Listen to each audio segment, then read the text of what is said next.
And good afternoon to everyone. Hopefully, everybody has had a really awesome week. Good Memorial Day, just having a good old time, good barbecue, and taking the time to remember those who passed and gave their lives for our country. But like I said, it's good to see you guys. And once I can actually see you guys, I will see who we got in the house. Just let me clean these old specs off. All righty. Miss Betty, it's so good to see you. Thanks so much for coming in. I appreciate it. Miss Rachel, it's good to see you. Thanks so much for coming in. We appreciate it. And those of you that are watching and haven't commented or will comment later, come in later, we appreciate you too. Miss Jackie, thanks so much for coming in. We sure do appreciate it. It's good to see you. Doc, it's good to see you. Thanks so much for coming in. Appreciate it. And let's see. Flying Squirrel, it's good to see you. Thanks so much for coming in. We appreciate you. We still keep you in our thoughts and prayers, you and your family. And Brandon, welcome in. It's good to see you. Thanks so much for coming in. And congratulations on catching a huge shell, man. That's what's up. And like I said, it's good to see y'all. And hopefully the rain is leaving here or something, because my goodness, I swear it's rained every day for a week. The garden's starting to get grassy, and I need to get that stuff tilled out, but I can't because it's so wet. And Ace, it's good to see. Thanks so much for coming in. Sure appreciate it. Welcome to you. I got a lot of catching up to do on that garden, and between rainstorms yesterday, I got to push mow the front yard. I didn't touch the field, but we did get to push the front right in here where we got to walk done anyway. But it's just been raining like terrible, terrible, terrible. The garden and the ground around here is so dry, it's just sucking it up. I swear you can just hear it absorbing all that water. But we could use with a few days of dry, that's for sure. Let everything dry out and get some sun, and let the tomatoes and everything start taking off some. And while push mowing, right here at the corner of the house, we brought our neighbors some cucumbers, and they had a couple that went bad, so they threw them out right there at the corner of the house. Well, now they're coming up. There's cucumbers about that tall, cucumber plants. So we'll have that right here. And I've been going around and trying to keep grass off of them and stuff, because we could always use, just be nice just to go outside and gather a cucumber and come back. So welcome in, Carolyn. So good to see you. Thanks so much. Yeah, that rain, I swear it's rained every day. But it's good to see y'all. And let's see. Yesterday, it was such a nice day that whew, chilly in PA. That's hard to believe this time of year. PA is so muggy. I swear. I lived in PA for a year. But yesterday, all day was nice and sunny. So me and Hope need to go get a few things. And so we went out to a local park and filmed a short video and took a couple of pictures with her. And that'll be coming up. I think this Wednesday, actually, it'll be coming up. And then I'm still working on what is this one? Forget what the story is that I'm working on. I've actually been working on it for 2 weeks. I've just had so much going on. And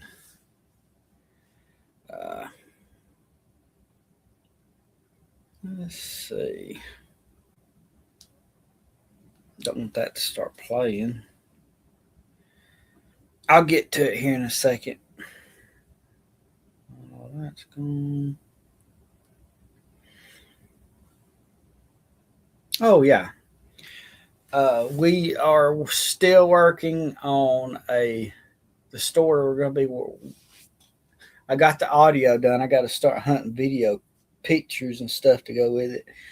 But it's about some strange buildings inside of a cave, and the buildings were used for an experiment for less than a year, and the experiment kind of went awry, and you guys will get to learn about that. And Wandering Spirits, good to see you. Thanks so much for coming in. We appreciate it. Welcome to you. But hopefully, I will get that video done, and we will work on getting that one put together for the week after next. And then just today, I'm super excited. I am excited because I finally found some answers, but the answers I found were not what I wanted to find. A couple of years ago, on my wife's channel, we visited an old cemetery and just kind of walking through and checking out old historic cemetery. And there is a family buried there, 9 of them, 3 adults and 6 children, all perished on the same day. And I knew, there's a story behind this. And I have been digging and digging, couldn't find anything about it. I couldn't find out any names. I didn't know what to do. And today it popped in my head, let's use Find a Grave. And you can pull up cemetery and it'll have a whole entire list of the people that is, buried there. And sometimes their story is there. And, well, I found a picture. The grave looked familiar. I'm like, I remember this being one of the 6 children. So I clicked on it, and there was a brief description of what actually happened in the early hours of April the 20th, 1963. And it's an absolute tragic event. So, and I ended up finding, I used their names and went and, put it in a computer and the date, and tried to see if I could, come up with anything. And I found, which I'll show you guys, the original article that dates back to this was April the 21st, 1963. But there's the article. So I got a kind of a pretty good story. This article has literal words from the father of the family, and he gives his account, him being one of the survivors, of what actually happened. So I will get to share their tragic story with you, and we will be what I plan on doing on her channel is going back to the grave and doing a video for her channel at the grave itself, and then covering the story here on our channel. And then there was another mystery that I found the answers to it literally the same way as I did this one. I took a picture of the headstones and had the name, the dates, and all that on it. And I went on Find a Grave and put their names in, and the 3 people that are buried together, their story popped up, and there was just a short little paragraph about what happened to them. But there's not really enough there was no newspaper articles. It's literally a family member had went in and added what happened to them, and there isn't enough to make a video on it. So we will probably on my wife's channel uh, visit the grave and talk about what happened to them. But I won't be able to do a story because there's just not enough information there to do a story. But we got enough information to tell what actually happened to them. So it turns out Find a Grave is actually a pretty neat tool. And something else I found on there is a list of every cemetery in my county and the adjacent county on there. And I was able to, take a screenshot of that. And well, now I have information that I can enter in and actually find these locations and go visit them. So that's pretty neat. But in the weeks to come, y'all have that to look forward to. We'll be covering, like I said, the story of in the two remnants of buildings inside a cave and what actually happened there, and then the story of the tragic family passing. So that'll be coming in the weeks to come here in the next few weeks. So that'll be there for you guys to listen to. So I think I'm gonna get me off the screen and we're gonna start reading into the superstitions of mirrors. Again, it's from our Appalachian Folklore Unveiled book. Welcome in, Karen. So good to see you. Really appreciate it. Hopefully you're doing good. Welcome. So, without further ado, let's get into it. All righty. Where's that? Right there. Okay. Mirror superstitions. Mirror superstitions in Appalachian folklore, like in many other cultures, reflect a blend of practical beliefs, mythical thinking, and cultural traditions.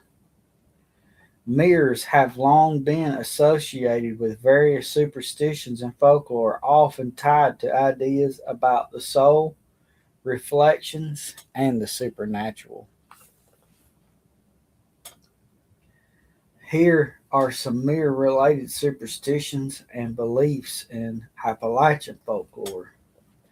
Number one, breaking a mirror is considered an omen of bad luck and is thought to bring 7 years of fortune. This superstition is rooted in the ancient belief that mirrors hold the reflections of the soul. Breaking one was seen as damaging a soul's connection to the body. Some Appalachian superstitions suggest covering a mirror during a thunderstorm. It is believed that the energy from the storm could enter the mirror and affect the well being of those reflected in it.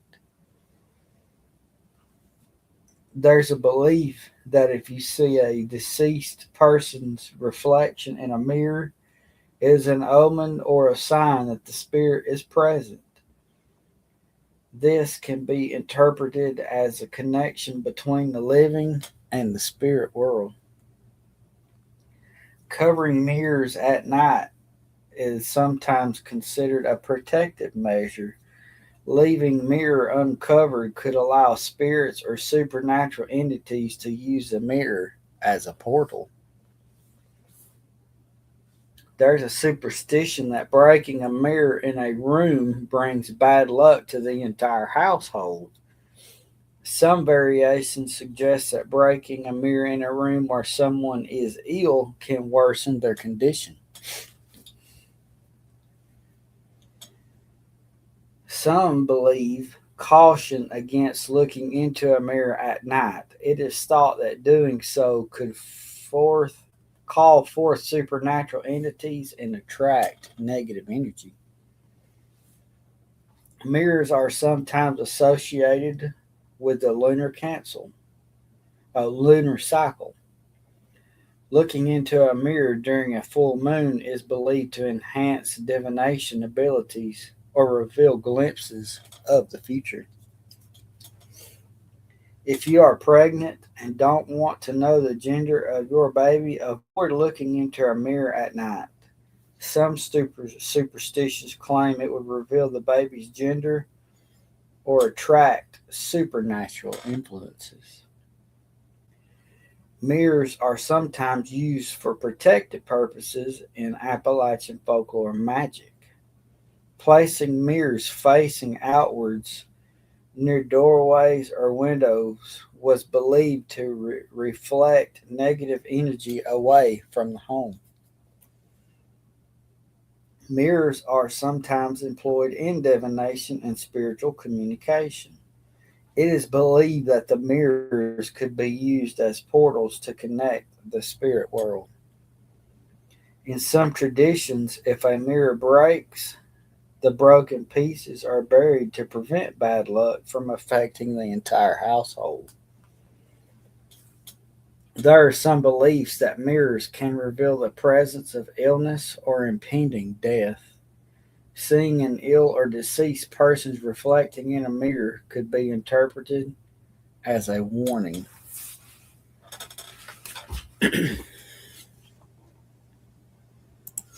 Wow. I've never heard of some of these. Of course, we've all grown up hearing if you break a mirror, you have 7 years bad luck. And I've heard one that I didn't see here, um, that which I've heard this my whole life. If when a person in the home has passed, you're supposed to um, place a blanket or something over all the mirrors so that the spirit doesn't get trapped inside the mirror on the way to the other side. So there's so many different strange um, variations of that. And next week, uh, let's see, we'll probably cover, there's two in this one. There is the superstitions of coins, and then there's everyday superstitions. So we'll go over those next week. And without further ado, we get in today's story again from our Creepy Campfire storybook. This one is one that I kind of skipped because it's pretty long. And this one is called Out on the Great Lakes. So it takes place on the Great Lakes, and it's a pretty good long story. So again, let me get me off the screen. We'll sit back, relax, and get into this story.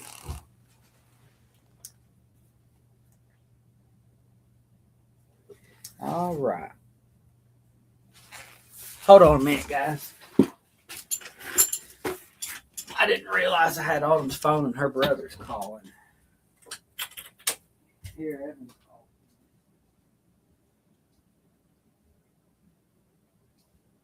I may know he just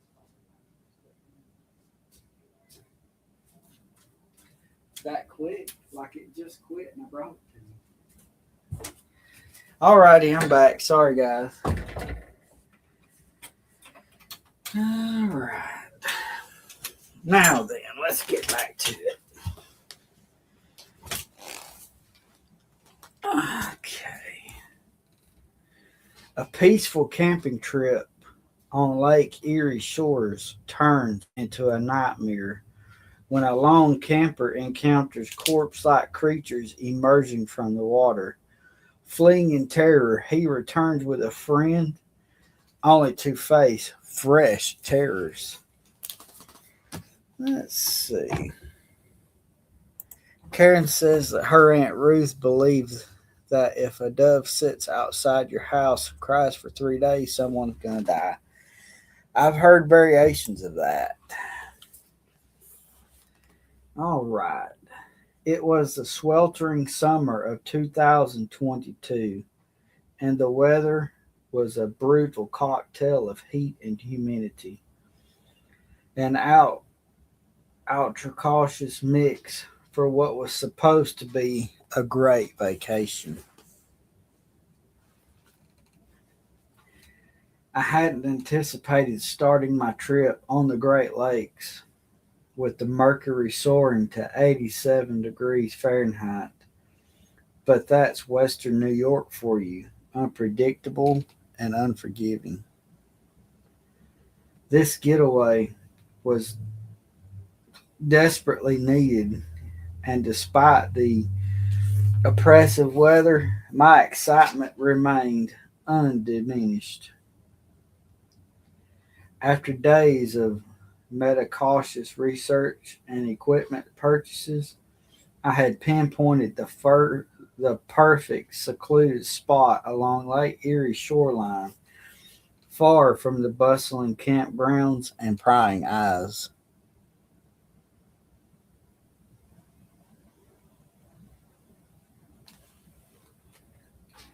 The site was a mere half-hour drive from my house, close enough to dash back for any forgotten essentials, yet far enough from the city's glamour to promise true solitude. As I finished setting up camp, a sense of tranquility washed over me. I found myself at the water's edge, feet dangling in the cool lake, revealing in the absence of human presence. Hours had passed without a single soul in sight. I was blissfully alone. Reaching for a bottle of water from my pack, I settled in to watch the sun's descent. You can't fully appreciate the restorative power of such moments until you've torn yourself away from humanity and silenced your phone and shed the trappings of modern life. As twilight deepened, I retreated to my tent, gathering supplies to kindle a small fire. Under the fading light, I savored a homemade BLT, watching as day surrendered to night's embrace.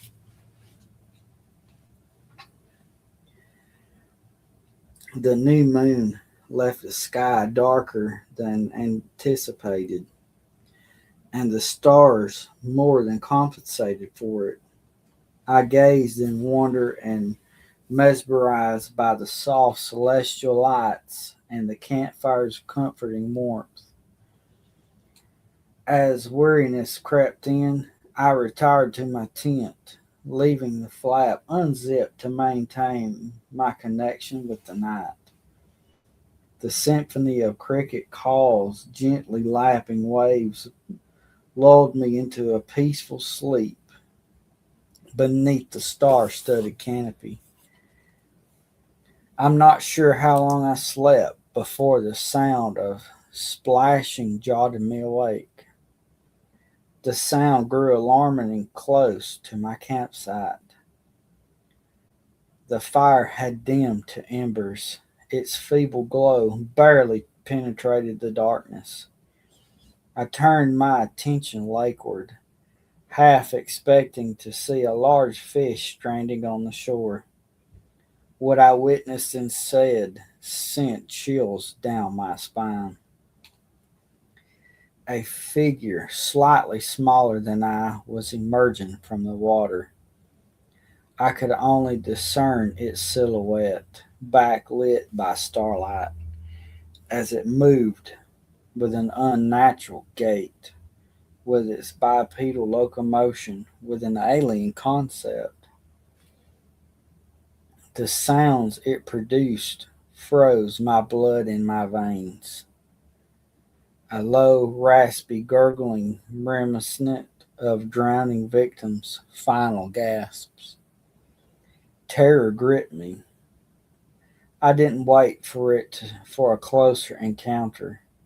The entity was perhaps 30 feet away, its exact distance impossible to gauge in the murk.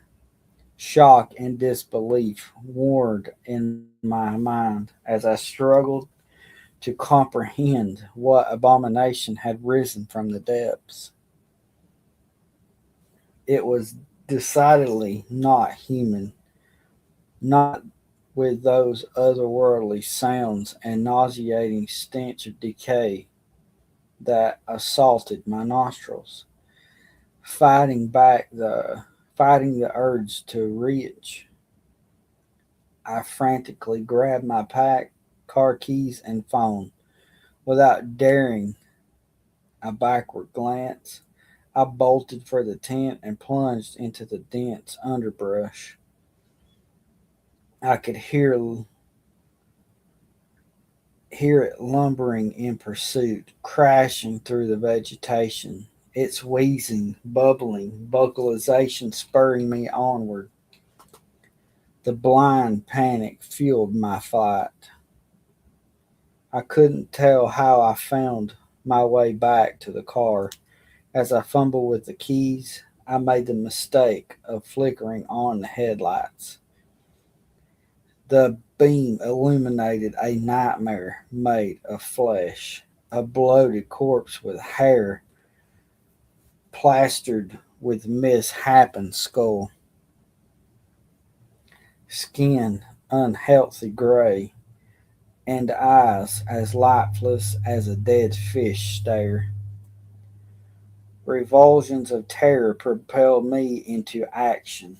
I peeled out and sprayed gravel as I fishtailed back to the main road. Once home, I unceremoniously dumped my backpack in the closet and frantically dialed someone, anyone, desperate for assurance that I wasn't losing my mind. My best friend Ray initially laughed off my tale and suggested I had overindulged or partaken in some illicit substance. However, hearing the genuine distress in my voice, his tone sobered. You're telling me a drowned corpse chased you back to your car? Well, I don't know what it was, but all my camping gear is still out there. Come on, man. Come on with me. You need to see it for yourself. 30 minutes later, at the ungodly hour of 3 a.m., Ray was at my doorstep. I shouldn't have been surprised. Insomnia was his constant companion. Gratefully, I led him back to the campsite, our headlights cutting through the oppressive darkness. The scene that greeted us was one of utter devastation. My tent lay in ruins, massive gashes rending the fabric. Food containers were strewn everywhere, their contents mingling with spilled water and soda to create an repulsive slurry. As Ray swept his flashlight beam across the carnage, he suddenly froze, nudging me to redirect my attention. There, in the soft earth, was a series of large, bloodied footprints. They might have passed for human were it not for the distinct six-toed impression each left behind. Dude, I don't know what that I don't know what you saw, but this level of destruction, if this was a person, they're severely disturbed. We need to leave. Now grab whatever you need and make it quick. I don't want to linger here.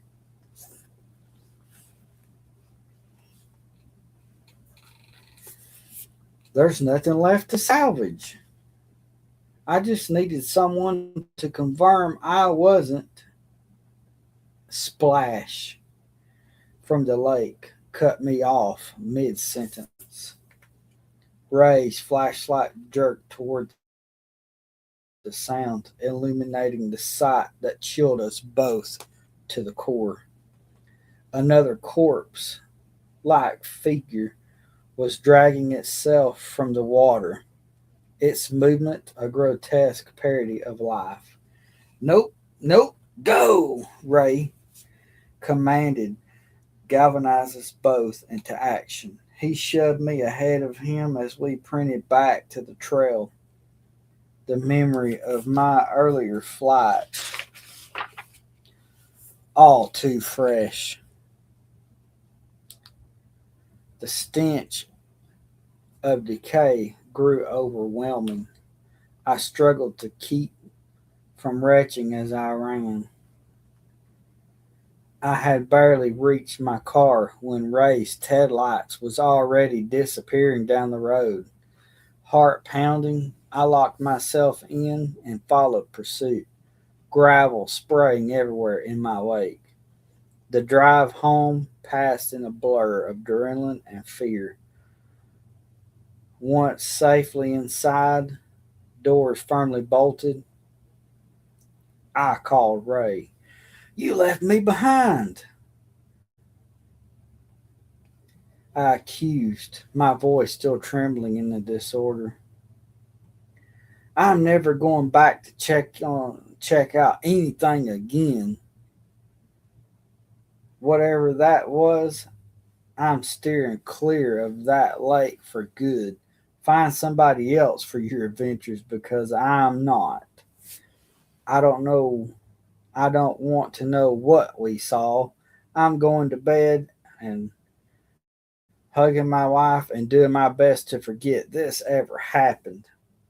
Let's grab a drink tomorrow, but this topic is off limits. Agreed? We never spoke of it again, but the incidents left an indelible mark. Ray relocated shortly after, citing a job opportunity in another state. I couldn't blame him. I too was looking for an escape route. Whatever lurks in the depths of Lake Erie, I want no part of it.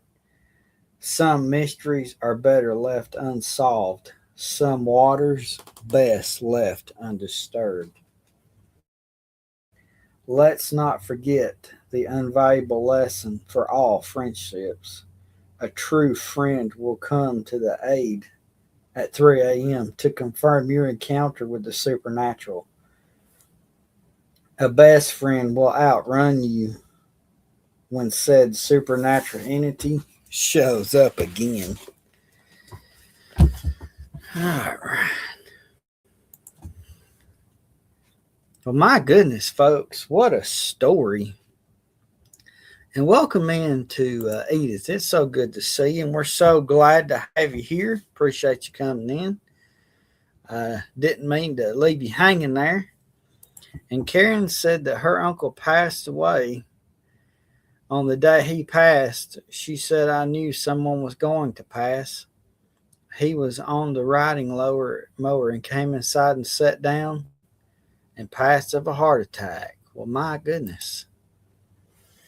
And thank you for telling everybody to give me the thumbs up. I appreciate that. But, man, I don't know what I'd do. We go camping, try to go camping every year. And the spot that we go, what he was talking about in the beginning is so true. You know, when life gets hectic and busy and you finally pry yourself away from it and you set up your tent, you're just sitting there around the fire watching the sunset. And then when it's gone, looking up at seeing the stars and looking at the reflections in the water, oh, it's some peaceful.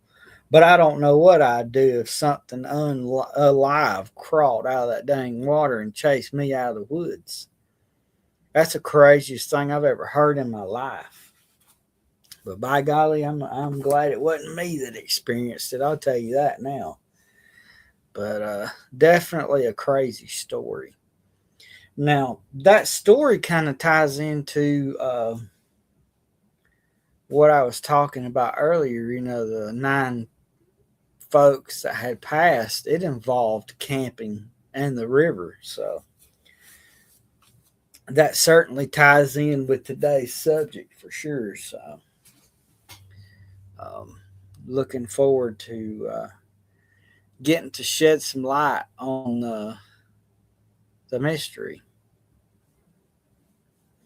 Hey, Cody, it's good to see you, bro. Thank you so much. And still want to say a special thank you to Cody for giving us a story that we did last week.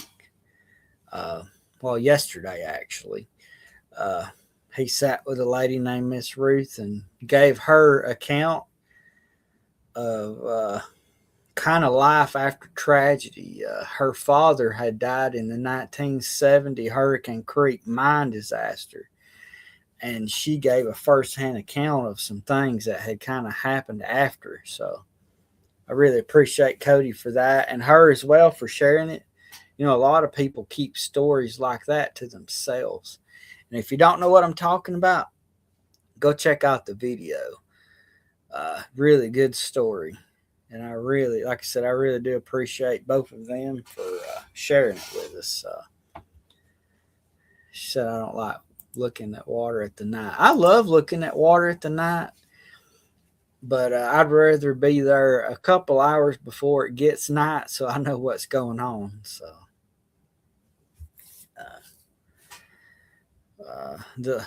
I think the last time we went camping, we stayed for 2 days. I got to figure out something to lay on because I don't do air mattresses because they kill me, and that hard ground kills me even worse. So I wish I could get some like cots or something. I don't know. Tie a mattress to the roof and throw it in the back of throw it in the tent or something. Who knows? But I love camping. We'll probably do that this November, like we did last year. The year before, we went in the summertime, and it was so hot we couldn't even sleep. But this November, it was like, I think it was 50s in the daytime, and it got like to 30 something at night. But let's see. Carolyn lost her best friend Teresa this morning in the floods of Cook County, Kentucky. Well, man, I'm sure enough sorry to hear that, and y'all keep Teresa and her entire family, her family in your prayers, as well as Miss Carolyn. Boy, that's such tragic, because that family's going to need it, because that's a tragic event. And pray for peace and recovery from an event like that. I mean, floods are hard to recover from. I know that, but hopefully for peace as well and help for whatever they need. So, but guys, I appreciate y'all coming out here on this Thursday afternoon. Really enjoyed getting to talk with y'all, and the creepy story that we heard and the strange folklore about the mirrors. This is crazy. And I can't wait till we get into some animals. There's black cats are discussed in this book. There's all kind of things. Owls, eagles, crows. We'll cover some of those too and see what kind of folklore and omens that there are. And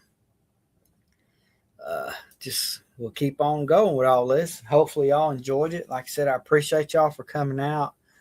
Appreciate you guys for watching the videos and leaving the thumbs up on them and sharing them out with your friends, helping us grow. And yesterday, it was today at noon. I put out 2 little minute-long video clips. Those are going to be in our videos at the end. I had to make 2 and just stick with those, and the reason is because with some of the changes that YouTube made the editing software that I use, some of the music that I've been using on there, YouTube does not allow. So I had to go and find a couple of, bluegrass, mountainy type music uh, that I can use. I'm just going to have to stick with that because they're actually wanting me to take down every single video and take that music out and replace it so that if in the future I want to monetize them, I'll have to change that. But I'm not going to change those. I'll just leave them the way they are. And from now on, we have a day scene and a night scene, and whichever one we'll do, we'll just throw it in there at the end and call it a day. So that's what those are. If you're curious of what I'm talking about, you can go on and look at some of the videos that I put out, and those two will be up there today. You'll be able to listen to them, and leave me a comment. Tell me what you think about it. Do you like it? Do you not like it? Or some ideas or something. But either way, we appreciate y'all. And like I said, remember Miss Carolyn and the family that lost the victim today in that Cook County tragedy there with the flooding. And also remember the flying squirrel as well. Keep her family in your prayers and everyone else that needs it. And with that, I'll let y'all go for tonight. And until next time, we'll see y'all later. Bye, everybody. Have a good one.